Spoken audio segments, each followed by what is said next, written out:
You're tuned into The Collective Voice, thought-provoking interviews co-hosted by young adults, fostering deep faith through courageous questions. Welcome to the conversation.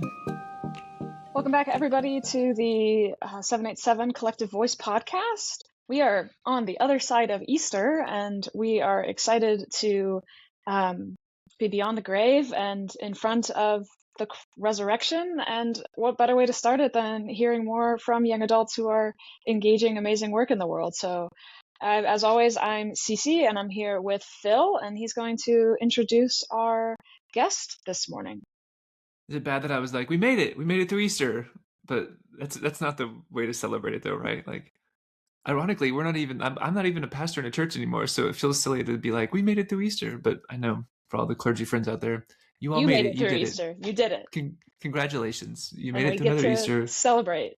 And we celebrate you and that you made it through. So yeah, I'm excited. Today we have Reverend Caleb Encinas Cortés. And Caleb is somebody that I have known kind of tangentially through 787 Collective, really since I started, and was introduced to Caleb. And we, over the years, have kind of just kept in touch and exchanged emails and had conversations from time to time over Zoom. We did these campaigns a couple years ago, and I kept trying to get Caleb to do a campaign. I was like, I really think you should do a campaign, Caleb. I really think. And Caleb's just a really busy person and had a lot going on and never could swing doing a campaign because he was doing so many other good things in the world. But then it felt like I came back and I was like, well, we at least have to have you on the podcast because then you can at least share about all the really cool things you're doing in the world. So we had a lot of conversations over the last couple of years about organizing and the way that shows up in the world, both in faith and beyond faith for young adults. So yeah, lots of fun things to talk about today. And so Caleb, really excited that you're joining us. Thanks for being with us. Thank you for having me, Phil. We lost your video. Did you turn the video off? No. As soon as you started the recording, my video just turned off. I don't know. Oh. But I'm here and I can hear you perfectly. Okay. So we can still have the podcast. Again, I don't know what, and I try to look at my camera and stuff, but I don't know why it just. Yeah. Well, we'll just run with it. And for people who are watching on the video, I'm sorry that you can't see Caleb's face, but that's just how we'll go for today. So, Caleb, tell us a little bit about yourself, and you're joining us from just outside between Seattle and Tacoma, but share a little bit about what you're doing as a pastor and where you're coming from. Yeah, so I live and work in the Federal Way, Washington community. Here's in Western Washington. Again, it's between Seattle and Tacoma. I co-pastor a church named Federal Way United Methodist Church, alongside our lead pastor, Reverend DJ Del Rosario. He's my head pastor, but also my mentor. He has been for a while, so I have the privilege of working alongside him, and it's amazing. That's awesome. Yeah. One of the things that kind of comes up when we talk with young adults on this podcast is the role of mentor. We've had an episode earlier this year where Owen Copps shared about mentors, and I think all throughout, kind of tangentially, people have shared about mentors. So can you say, Caleb, maybe about that relationship? Like, how did y'all meet? Was it organic? Did you reach out? Did he reach out? What does that look like now? Have you been in that relationship for a while and now it's changed as you're on staff together?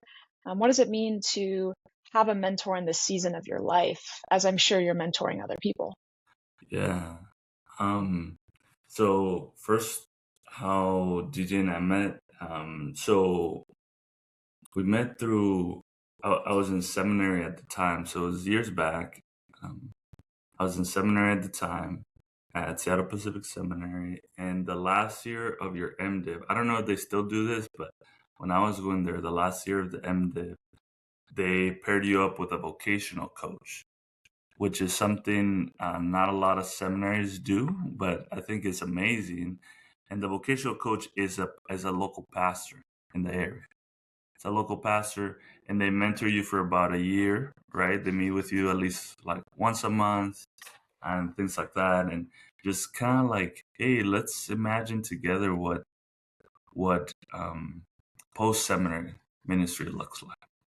And honestly, that was one of the biggest blessings of seminary in general, connecting me with DJ. Like, it kind of happened by accident, or I think it was just the Lord just said like, hey, let me hook this homie up with DJ, because I really couldn't have asked for a better mentor, right? And we have shared experiences both as people of color, me being Mexican, DJ being Filipino, and we Mexican and Filipino, we roll together because we're colonizer cousins, right? We were both colonized by Spain, so we have a lot of things in common and things like that.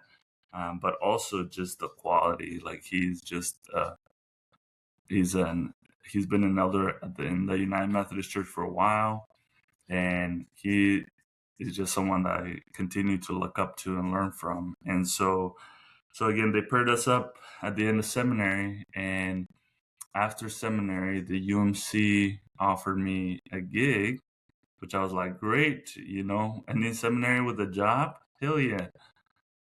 Because a lot of my friends ended up just working at Starbucks after seminary, right? Which, no shade to Starbucks, but, that's not what I went to seminary for, right?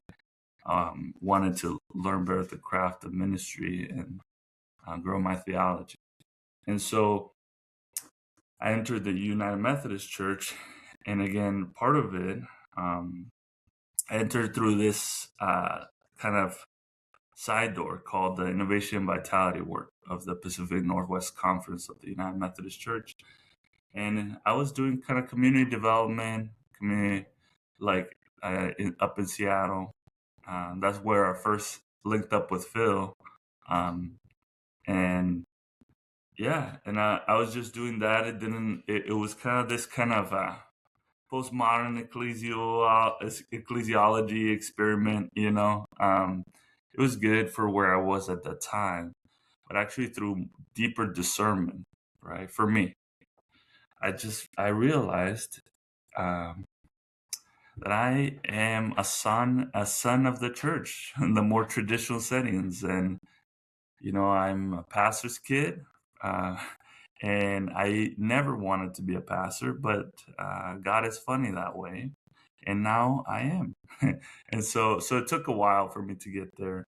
But part of it was honestly having my mentor, DJ, and helping me reimagine what it means to be a pastor, right? Because DJ is not a pastor how I grew up. I grew up Baptist and Pentecostal in the Latino Baptist and Pentecostal churches. And while that experience was amazing and formative in so many ways, it also came with a lot of baggage that I had to deconstruct, right? And part of it, again, why I didn't want to go into ministry was like, man, I don't think being, this moralistic, rigid kind of pastor is the way to go for people to experience abundant life.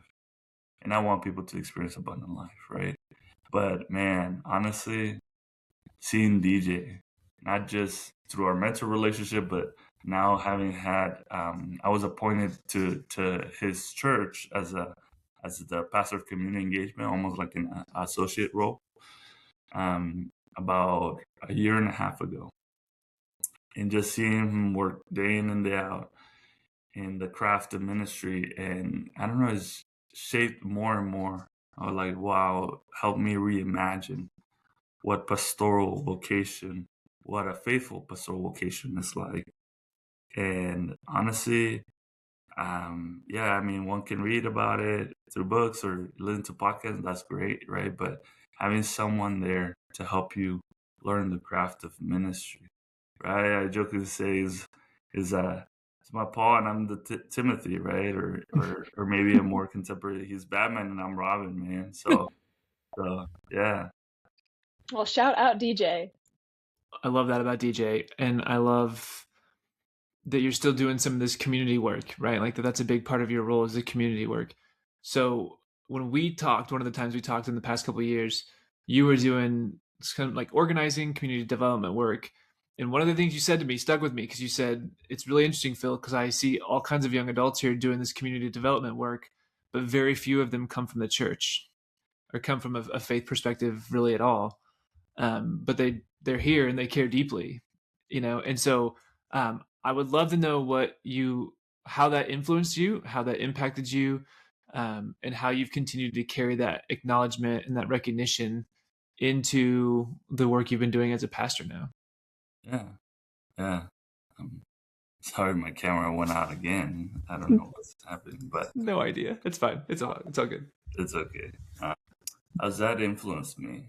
I think it helped me see that it gave me first of all, clarity in my own vocation, right? So again, there's a lot of people. I came out of seminary again, just kind of thinking that I would just do more kind of social justice work, maybe tangentially aligned with the church, but maybe not in a local church context.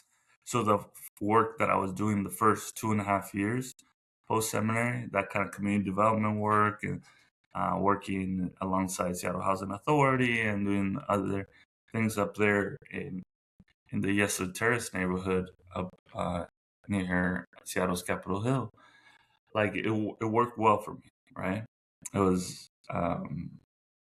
but during that time, again, I started realizing more and more and being alongside other people who were doing that work and who were satisfied, right, with that. And they were doing great, and helping after school programs and doing all kinds of good, like, work in the community. But I kept, I don't know, just feeling like, oh, something is missing here for me, right? I love all this social justice stuff, but I kind of was like, man, I want to tether it further and in a way like connected deeper to the life and rhythms of a local church, right? And during this time, during these 2.5 years post seminary, I would come down every now and then to Federal Way UMC to help DJ out in things like he needed me to, or things that he was like, hey, can you help me out in this way, or things like that. And I was like, yeah, sure. So, but it was more informal, right? It was based on his relationship and mine, like as mentor-mentee. But that, I was like in the sermon with him and just in my own, I was like, hey,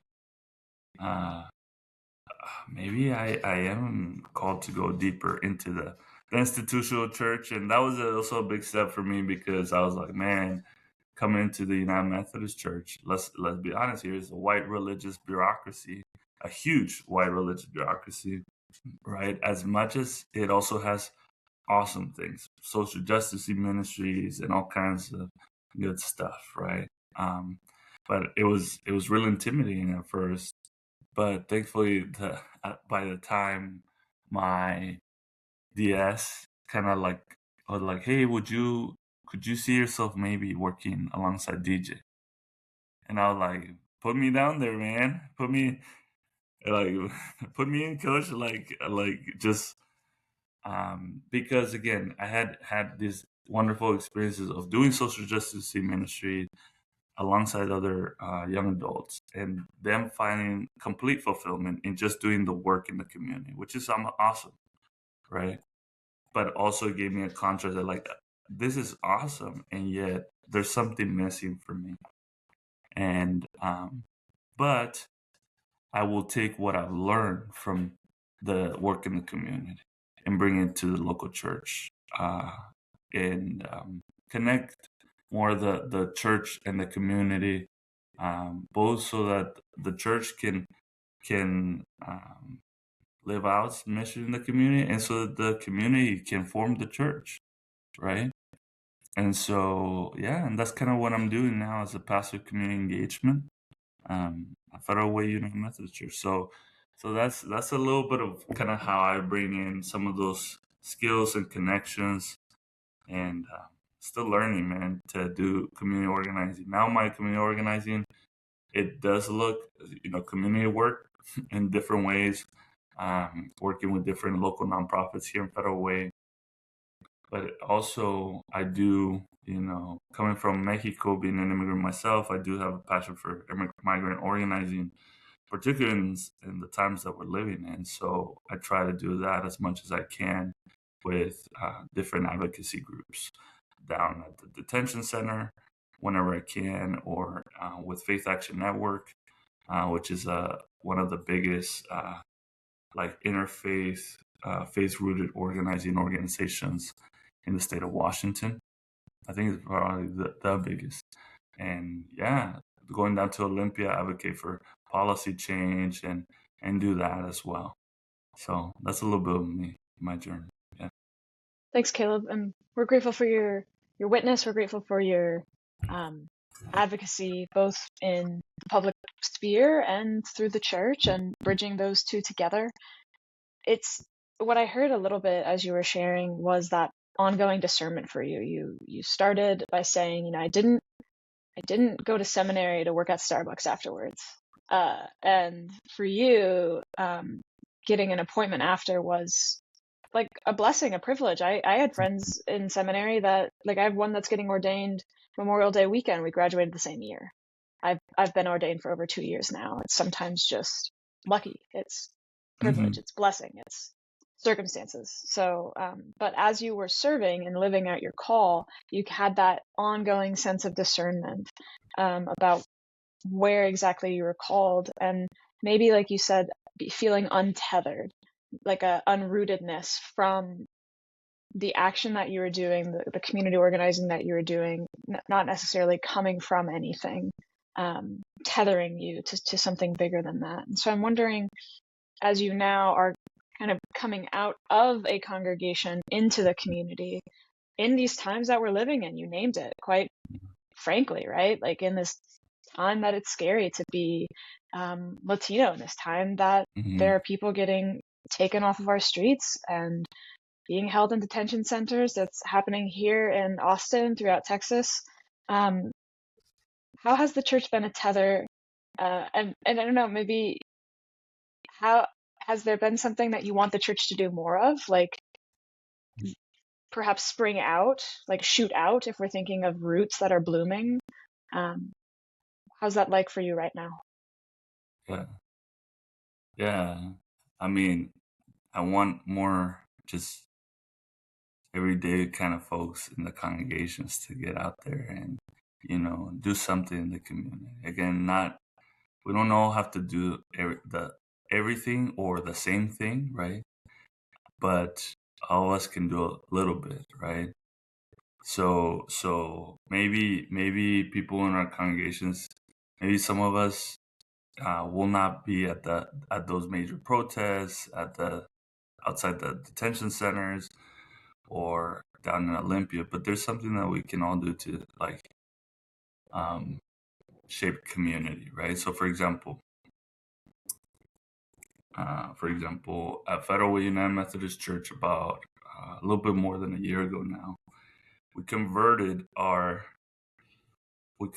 basement into what we call abundant grace free market, right? We turned it into a free store. So we open it up the first Saturday of the month, and we usually get donations throughout the month from people in the community.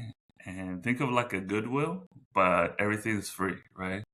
And that's just the way in which we bless and be generous to the families in our community, right?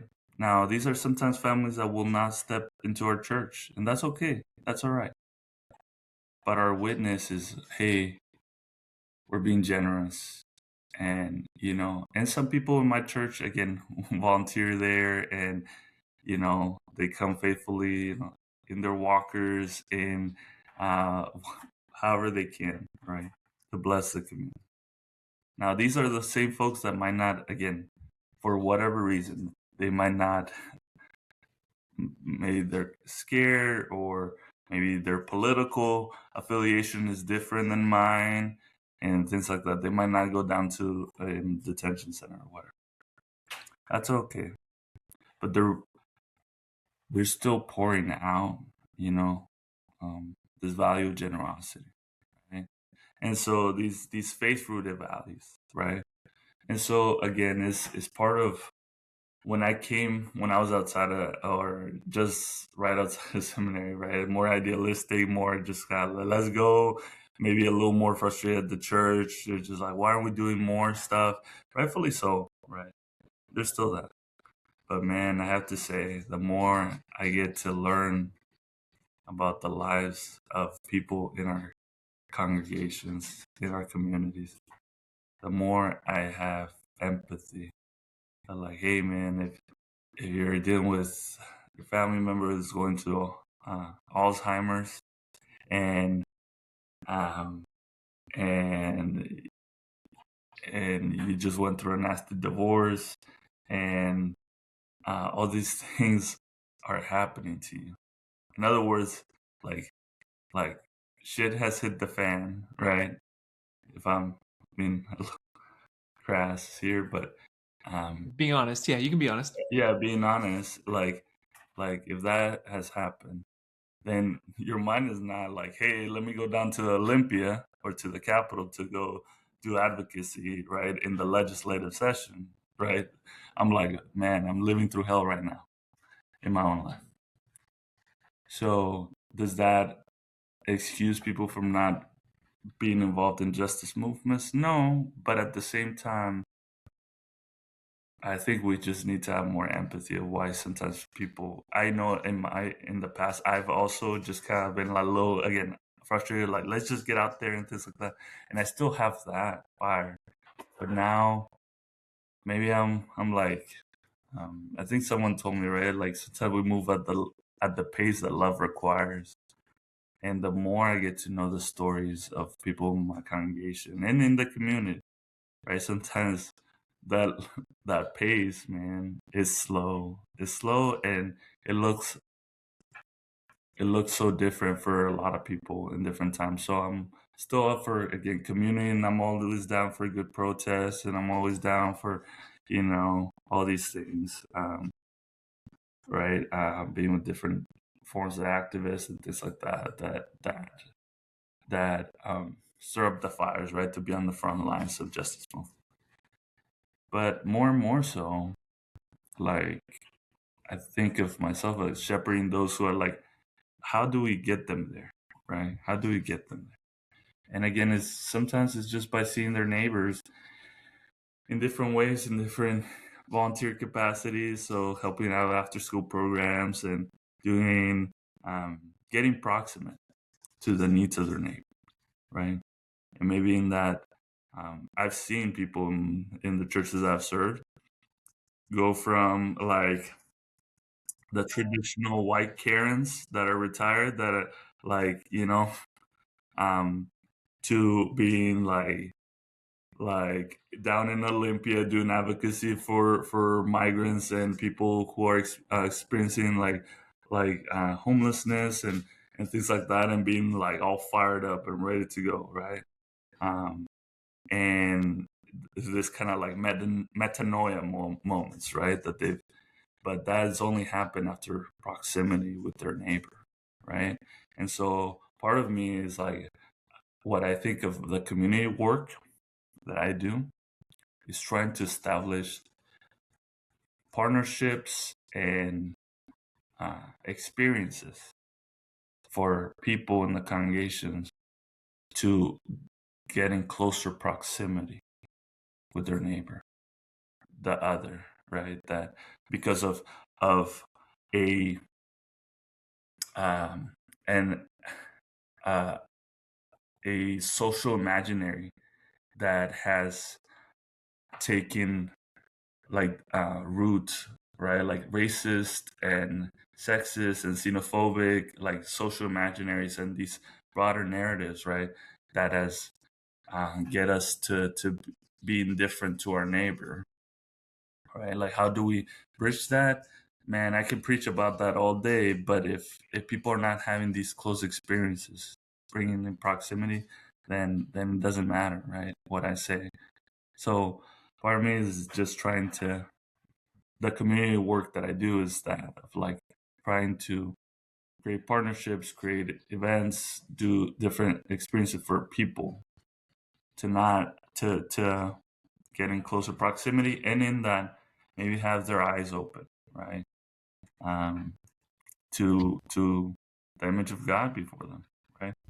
So, yeah. I don't know if this quote originated with Michael Mead or Margaret Mead, but I think that's who I heard it from first, was that social change moves at the speed of relationship, and relationships moves at the speed of trust. Mm-hmm. And so that, it takes, none of this happens quickly, right? It takes time, and it takes building that trust and that relationality. I would love to know, now that you're pastoring in a church, like you're co-pastoring here, committed in this specific congregation, what role is worship playing for you in the midst of the living out of this community connection and bringing neighbors together and all this work in the community? Yeah. I think worship forms our discipleship. And I want to unpack that a little bit, because a lot of people think of discipleship and they just think like waking up in the morning to do my devotionals, my Jesus, my boyfriend kind of theology, right? But no, discipleship is about how are we ourselves being formed as conduits of abundant life, right? As conduits of abundant life. And that can't happen if we have all these narratives and social imaginaries that plagued us, and ideologies, right? About who's in, who's out, right? So the late Rachel Held Evans, rest in peace, she said something in one of her books that stuck with me. Like, the offensiveness of the gospel is not about who it lets out, but who it lets in, right? Who it includes, how inclusive the gospel is, and how that is offensive to a world that is so formed by empire, right? And all these forms of exclusion. And so in worship, what we're trying to do is battle out some of those narratives that people come in with. Narratives about who's in, who's out, who gets to receive grace, who doesn't, who gets to receive mercy, who doesn't, who deserves care, who doesn't, right? In whose image are we being formed in? Are we being formed in the image of Christ, or in the image of all these dominant powers, dominant culture, dominant, like, whether it be, right, like, to quote one of my favorite theologians, Willie Jennings, right? Are we being formed into this kind of white masculinist image that was part of the colonial process that kind of formed and shaped the world, right? Like of Europe trying to export that to other countries like Latin America, or and other parts of the majority world, right? Or are we trying to be formed to the image of Christ, the image of this liberator that empowers communities to seek abundant life, right? And that's what we do in worship, right? It's not just about like, the words that are being said. We're trying to reimagine what a world shaped by love looks like, not just the world that it has been shaped by empire, right? So that's what it is. So again, whether with our liturgy, with our sermons, with our songs, and obviously it's imperfect, right? It's imperfect. It doesn't get all the theology, and sometimes, and again, not all worship services are the same, right? But hopefully that liberative horizon about being formed as conduits of abundant life, right? As it says in John 10:10, right? Then I think we're really following Jesus, right? So again, that's, I think, what worship can do, right? Form us so that we can be people of love and abundant life and hope, like throughout the week, right? Not just on Sunday, right? But throughout the week, right? When when shit hits the fan and other things, like how are we showing up for people, right? And unfortunately, if there's narratives in our own life or in the lives of our community or our grand national narratives, right, about again who's in, who's out, if too much of that is in us, I don't think we can show up for people in a way that builds love, builds trust, right, and it says, I got you, right? So yeah, that's a little bit how I see worship playing into, like Sunday worship, yeah, playing into the life of the movements for justice and things like that. Yeah. I love that. And I think, I mean, worship doesn't have to just be at 11 a.m. on a Sunday or 9 a.m. on a Sunday. I don't think it That's should right. be, right? Like, Mhm. and when I was in the parish, I always struggled with, like, how much hard stuff can I say versus what I need to maybe do some of that Jesus, my boyfriend theology. I love that term. Someone calls it like a Disney princess theology, but more like meet the people where they're at, right? Like if you're, like you said, if you got a contingent of your people going through divorce, going through caretaking for their elders, going through like the hard stuff in their lives, like how do you also take care of that while pointing to that horizon of justice? And it can be a hard thing to navigate, but through song, through prayer, through sermon, through word, it all gets done. I'm hearing you, Caleb, speak a lot about abundant life. And so I want to hear, what does abundant life mean to you? We had someone on the podcast. I couldn't tell you who it was. I think it might have been Sam Johnson. I don't remember. And because I have a sticky note on my computer, it says, they said, they were looking for eternal, abundant life right here, right now. Don't remember who it is. Someone out there smarter than I am. Shout out to whoever said that. We give you Shout credit out. We on love accident. you, whoever you are. We want to, yeah. Sorry. We'll look it up. But then I wrote down when you said, I want people to experience abundant life. And so this is something, it's already been brought up with some other young adults in our collective. I know other people are thinking about it. So yeah, what does abundant life mean for you? And maybe where have you encountered this abundant life recently? That's a good question. First, I'll start off with also part of giving you a little bit of why I talk a lot about abundant life. So I've been formed and shaped by the Latin American liberation theology tradition. And sometimes people think that liberation theologians start off with like Luke 4 or the Exodus passage and things like that. And certainly some do. Can't speak for all. But in a little book by Leonardo and Clovis Boff called Introducing Liberation Theology. Leonardo and Clovis Boff are two Brazilian liberation theologians, right, of the first generation. And in that little book, it's like the best introduction to Latin American liberation theology, in my opinion. But in that little book, he talks about how the genesis of liberation theology, like what the starting point, it's not in the other texts. Obviously, they will use the Exodus passage, they will use Luke 4, they will use different parts of the prophets, but they start with John 10:10, right? That Jesus came that we might have life abundantly, right? Like life abundant, vida abundante, right? And that gives us a horizon, right?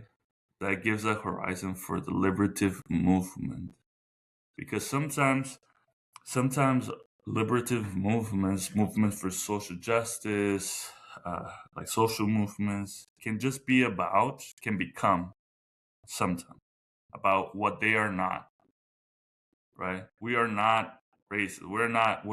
Or what they're trying not to be, right? This kind of negation, right? But sometimes, at least in my experience, rolling with different activists and stuff, sometimes it's hard to articulate what you're for, right? That also happens in the church, right? When people kind of, similar in my background, like come from very conservative religious backgrounds, and they deconstruct, and they sometimes, when they're in that deep level of deconstruction, right? This happened to me too. I could just articulate what I wasn't for, right? I wasn't for penal substitutionary atonement, and I wasn't for like all this sexism and homophobia and all these things, right, in the church. But I couldn't really articulate what I was for. And liberation theology gave me that language. And sometimes we need language to imagine a different world, right? Again, I just preached about this like 2 Sundays ago. So on Palm Sunday, right? When Jesus is in the Garden of Gethsemane, right? And he's praying and he's recalling some of the ancient prayers of his tradition, right? The Psalms, as he's praying, right? In some ways, the Psalms, his tradition is giving him some words to articulate when maybe words seemed insufficient. His own words seemed insufficient at that time because he's experiencing this deep grief. So I feel like for me, the words of my Latin American theological tradition gave me words to imagine. I'm like, hey, what am I for? It's this liberative horizon, abundant life, right? And what is abundant life, man? Where have I experienced that in my own life? And you know where I have, like, is in the love in my family. Man, some of my first memories of abundant life was being back in Mexico. And, you know, my dad passed away when I was very little. My dad was a Baptist preacher. He died like freak accident, rock climbing. So some of my first memories were of like my family struggling, right, with my dad's absence. Again, I have no memory of my dad, but because he died when I was about to turn 2. But my first memory was like, hey, me and my family struggling, right, to make ends meet, to care for one another. And you know what came through? Both our extended family and our church family. Right? So our extended family. So my grandma would take care of me, and man, she loves her grandkids. You know, made us pozole and all the kinds of. And when I think of love, when I think of abundant life, man, how she treated her family, like damn, that's love right there. That's abundant life, right? The way, like, when I think of love, I think of my abuelita. My abuelita was, think of like abuelita hot chocolate, like traditional Mexican grandma, like, Catholic, smoked maybe 2 packs a day of cigarettes, and would she loved Protestant hymns though, and she had this kind of mestiza kind of faith, and she just loved Anna so much, right? I remember we would go to the little mercado. It's called La Pulga, right? There in Monterrey, Mexico, near Texas. And she would take me in the little car, and she would like brag about me to her comadres, right? Like, and I was like, man, I'm a little kid. I haven't done anything yet in my life. And she was just so proud. She loved on. She couldn't get enough about me, right? And also during that time, so again, my extended family, but also our church family knew what had happened. Man, my first Christmas that I remember how, and again, after my dad passed away, it kind of left us kind of very economically vulnerable. It brought in a lot of different things, right? And it was like my 3 brothers and my mom, my 2 older brothers, my mom and me, right? And my first Christmas that I remember, it was probably the Christmas a year after my dad passed away. And I could not tell you how many toys I got from the church. And later my mom told me that they also helped us, with our mortgage and with our food and different things, right? And one could say, wow, that's just like, or how does that help justice, right? Because that's helped you out, your family and stuff. It made me feel cherished. It made me feel valued. It made me feel like the church cared for me. And I never forgot about that. And I will never forget about it until the day I come to be with the Lord face to face, man. That's why I'm in the church, because that's what the church can be. Making people who are vulnerable, making people in our communities feel cherished, feel abundant life. Right here, right now. A little taste of that, right? And it is from that place that we then go and protest and do advocacy. It is from that place of like, man, I'm trying to love the literal hell out of people. People are living all these personal hells right here, right now, right? And we're trying to love that hell out of them, right? Whether it be through that little toy drive, through our free store, through whatever, our volunteering, through going down to Olympia and the Capitol to do advocacy. That's what we're trying to do. Man, Empire has brought in a lot of hell all around us. And what we're trying to do as people of faith is say, cut that shit out in the name of Jesus, right? I think that's going to be the title of this episode. Cut that shit out in the name of Jesus. I like that. I just so love, Caleb, the way you've made this beautiful connection between the way we show up and care for one, and I'll say one meaning like you, your family, right? Like the way we care. It's the cliche, right? It's the starfish metaphor, right? Of like that starfish cared that you threw it back, even though there's so many starfish out there that need to be thrown back in the ocean. Like, and that is an act of justice.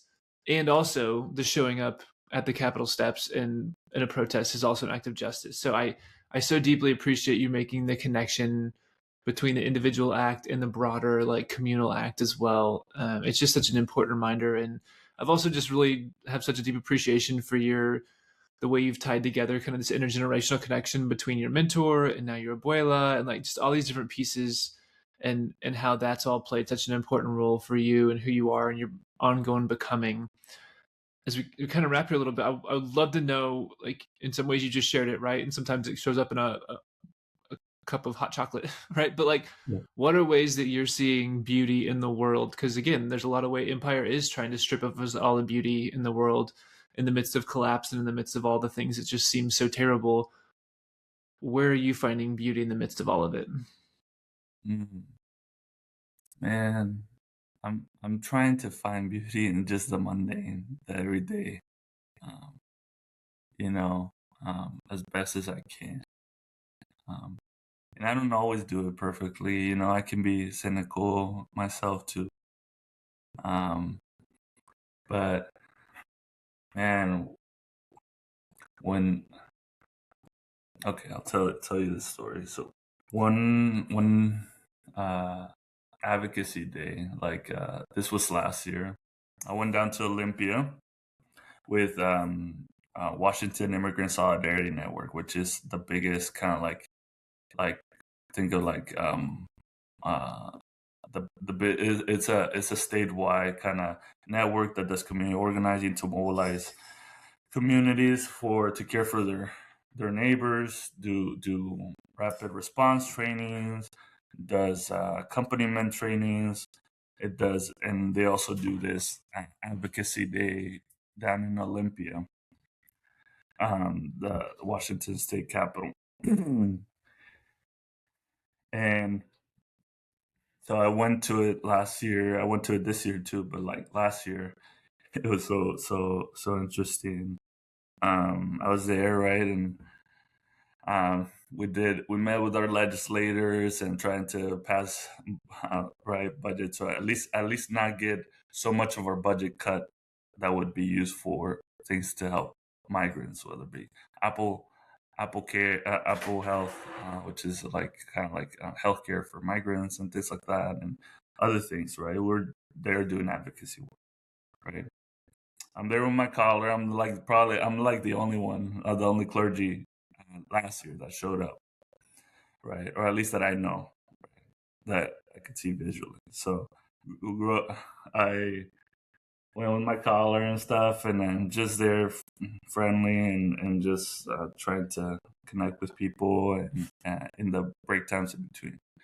At the end of the day, we are eating like lunch, and at the end of the advocacy day, we're eating lunch in a church, in a UCC church that is across the street from the Capitol, right? And there's all these people that come from all over the state. And there's this lady from Yakima. Yakima is like kind of central Washington that had come with a union for domestic workers. So a lot of Latinas working like domestic labor jobs, right? And she was part of that union. Older Mexican lady. Her name was Maria, so Mary, right?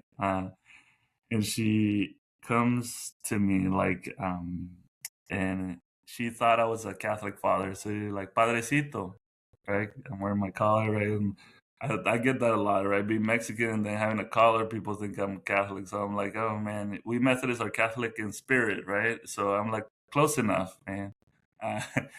But she goes on and tells me why she's in her 70s, right? And why she's still showing up to all these protests, to all these advocacy days and things like that.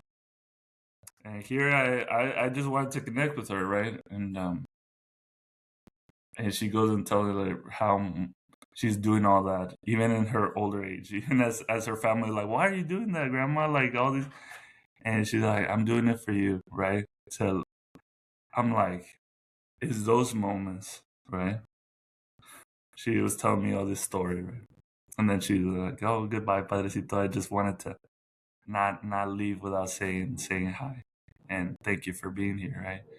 And I was like, thank you for being here. I mean, this was also to put in context. A lot of people did not show up to that advocacy day last year because there was threats that ICE would be there. And a lot of people that were showing up were undocumented and things like that. So there was a lot of fear. And the people that showed up, I even thought of not showing up too, to be honest. Because even though I have proper documentation, but sometimes there's that little voice in the back of my mind. Sure. Right? Self-preservation sometimes. And sometimes that's helpful, right? But I went anyway. And when I showed up and then, did all the things, and then Maria told me her story and how she in her 70s, she's still doing this so that she could leave a better world for her kids, and that she thanks God for giving her still the strength to do that, to advocate for domestic workers, a lot of them being Latinas like herself. She was a domestic worker for majority of her career, coming from a migrant from Mexico, and she was still doing that, right? And she gave me so much hope. She gave me so much and again, we can we can say, well, that's just one example. That's all these things. But you know what, man, I'll take it, because right now I need excuses to have more hope. I need excuses to show up. I need excuses to, there's so much that I can excuse myself to, like, hey, I can check out. Like, what good is it gonna do? The administration is doing this. The administration is doing that. Okay, but there's a little bit that I can do. And at the end of the day, when I meet my maker face to face, God's not gonna be like, hey, let me give you a pass because you had all these excuses for not getting shit done. But God will be like, hey, what did you do with what I gave you? And He gave me strength, gave me, privileges in so many ways, right? And and also gave me these testimonies, these saints that are doing the good work. And they might not be the MLKs or the, I don't know, the Dolores Huertas, right? These kind of icons, right? But there's people that are badasses, like Maria, that are just trying to love on their community and having their community experience a little taste of abundant life, right? And I just, again, sometimes I come across those stories, right? Or maybe God puts them in front of me to encourage me, right? They encourage me more than I encourage them, probably, and that's okay. They minister to me more than I probably minister to them, and that's okay. But yeah, it's a reciprocity. I think it's a both and. That's right, brother. So that's long story to your to your question. I'm a preacher, so I can go hard. Yeah. Yeah. Thank you, Caleb, and thank you for all of your sharing with us today, for sharing parts of your story about your ministry, these stories that you are carrying from other people, from your congregation, from your community. It feels like there's three of us in this virtual space, but it goes beyond that, right? We were down with your abuelita in Monterrey. We were down in Olympia at Capitol with Maria. And then here we are in three different spaces, yet tied together to the love of God, wondering about God's abundant life right here, right now. So thank you for your time, for your witness, for your ministry, and for being with us. Yeah, thank you for having me. I really appreciate it, and I'm sorry that the camera didn't end up working with this recording, but I can see y'all and I can hear you, and hopefully the what I've shared is helpful for someone. Yeah, we'll see. Yeah. No, we so appreciate you, Caleb, and blessings to your ministry. Yeah. Thanks, man. Appreciate it. Thanks for listening to this episode of The Collective Voice, the premier podcast of the 787 Collective. For more information, visit us at 787collective.org or find us on social media. And if you enjoyed what you heard, be sure to subscribe, rate us, and share a review. For when you do, you're tricking the algorithm for the common good.